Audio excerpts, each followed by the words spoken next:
back. So today I have kind of a fun discovery of my own reading tastes and things to talk about.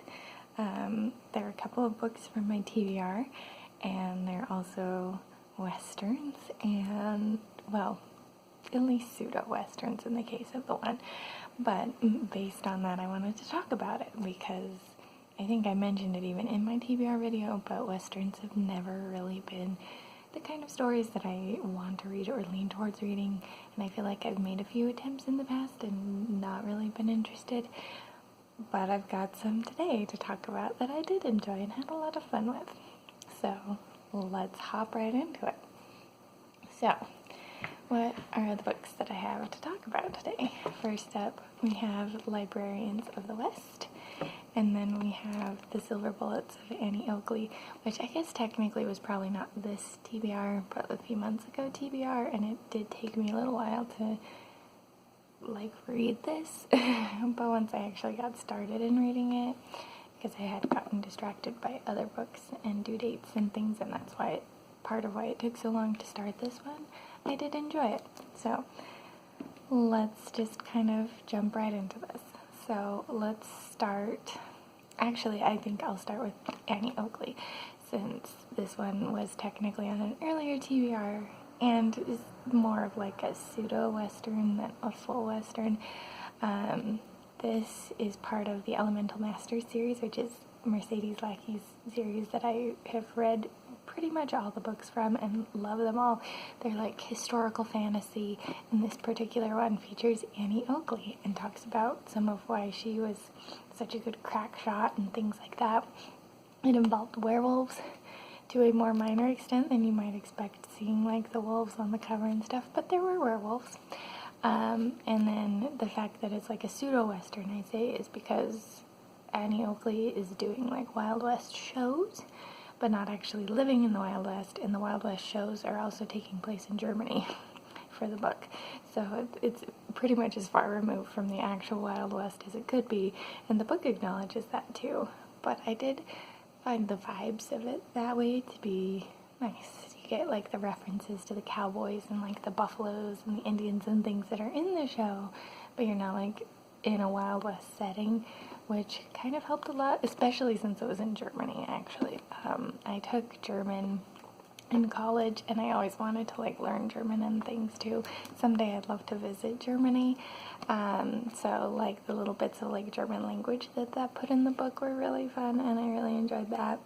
Also, Annie Oakley and her husband Frank are an adorable couple, as well as Frida and Jack, who are a couple that they meet in Germany, are a really cute couple, and I loved all the relationships that way. All of the relationships were just beautiful. I would read this book again just to get into those relationships again, which is actually a fair cop because it's kind of the majority of the story overall, really. As I said, there are like werewolves, but they're more of like a brief mention there at the start, and then there's some reference to them throughout the story, and then the conclusion does involve them, and they're like the enemies of the story, but the majority of the story is just Annie Oakley realizing that she has the elemental magical powers and her getting like her training and things in that, along with doing the Wild West show.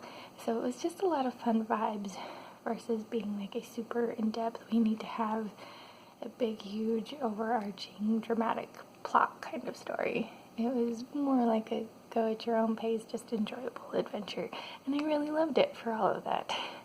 But yeah, it wasn't necessarily like you've got a 30-page battle kind of fantasy story. The conclusion of the story and all the trauma, well, I guess not all technically, probably, but the major trauma from like Annie Oakley's childhood and stuff is resolved in like the last 10 pages. So it wrapped up almost too quickly for my tastes, and I actually was like, oh, with the way some of this has been built up, are we actually going to have like a sequel? Because there have been a few in the Elemental Masters series that have kind of bridged between multiple books, but no, it just wrapped up really fast in the last 10 pages. So it was a lot of fun. I really enjoyed it.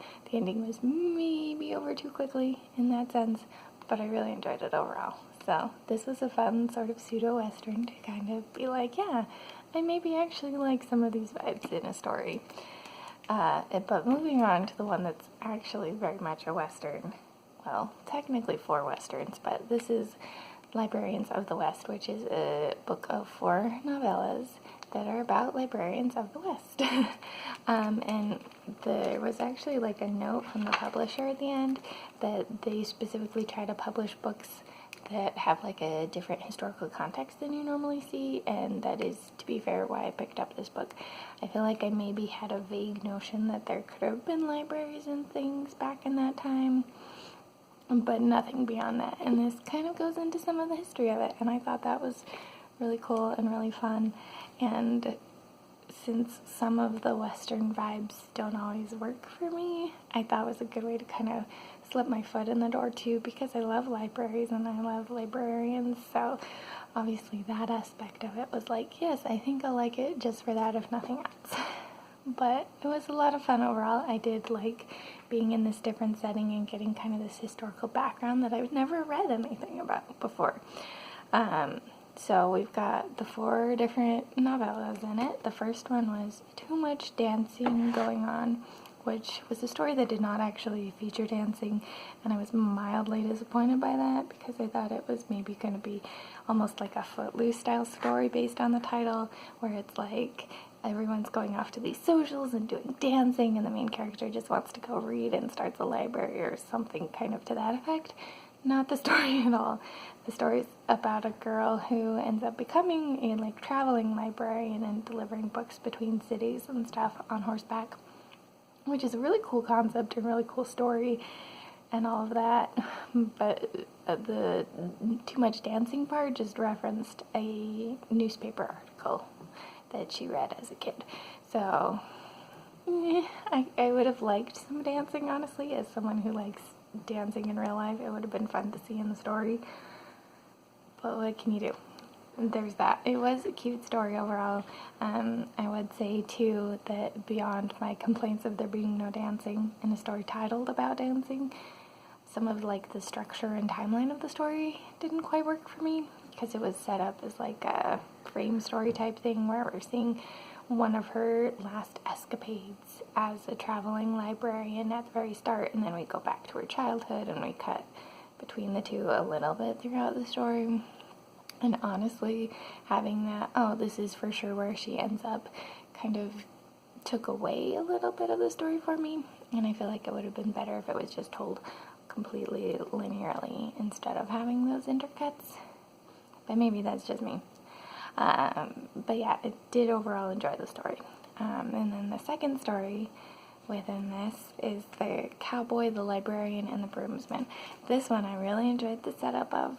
The Broomsman is the narrator of the story, and then he's trying to set up the Cowboy and the Librarian. So I liked that sort of pseudo-distance from the narrative. A lot of older books that I've read have kind of that kind of thing. If you've read Great Gatsby, it's kind of got that same sort of distance too, and I thought it worked really well and was really fun in this story. Also, Mark Warren, who wrote this one, his prose, his writing was pretty much like reading prose poetry. It was very beautiful writing, and I really loved the story just for that too. And it was really fun because part of the storyline with the cowboy is that the librarian is teaching him how to read. And he talks about how as a cowboy there are a few letters and things that he can recognize, like the letters in saloon he can kind of recognize without knowing the word saloon, things like that. And he talks about some of the shapes of letters, like the letter C looking like a horseshoe and things like that.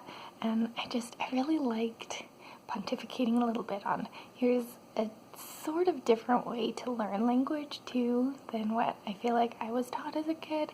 Like as a preschooler or whatever, you'll see a C and then there'll be like a cat, because C and cat starts with a C.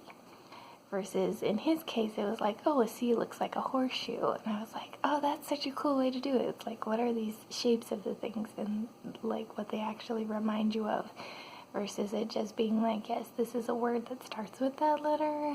I thought that was a really interesting, kind of technique to get into with learning how to read, and I really loved that. It was really fun. I will say there were a few far-fetched elements in this, like the speed at which he actually picks up reading once he starts felt a little unrealistic to me, and the ending of the story kind of went off the rails a little bit.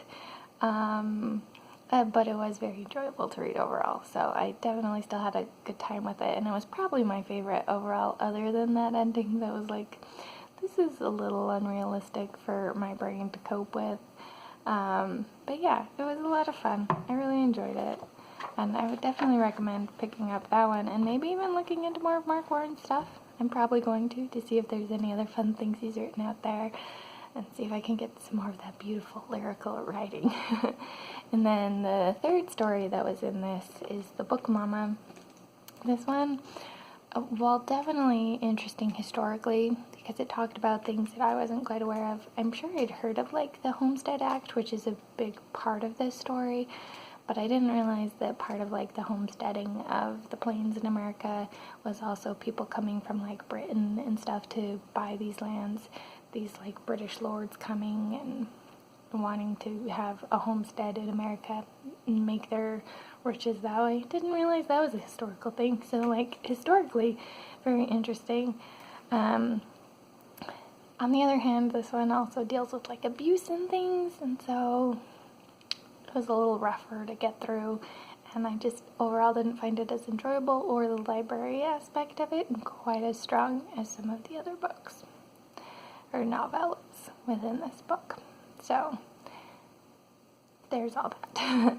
And then the final one within Librarians of the West was called Terrible and Wonderful. And this one was another one of my favorites within it. It featured a young girl named Pearl and her kind of having a coming-of-age adventure, helping out an old woman, and then them starting like a library within the old lady's house. And it was just a nice moral to the story too. The title is Terrible and Wonderful, and that's kind of the theme too of how life can be both terrible and wonderful, and kind of that juxtaposition. And I really liked that. I thought it was a nice theme. It felt like a very good coming of age type of story for someone to be realizing those things as they're growing up.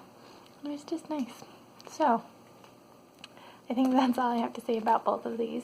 But let me know if you ever read any Westerns, and if you maybe have some suggestions of other Western type stories I might like based on these tastes. If you happen to have read either of these and want to share some thoughts down below, obviously that's always fun. I love chatting with people about the things that I read. So do all of that, and I think that's all I've got for now. This is the Umlaut Harper signing out.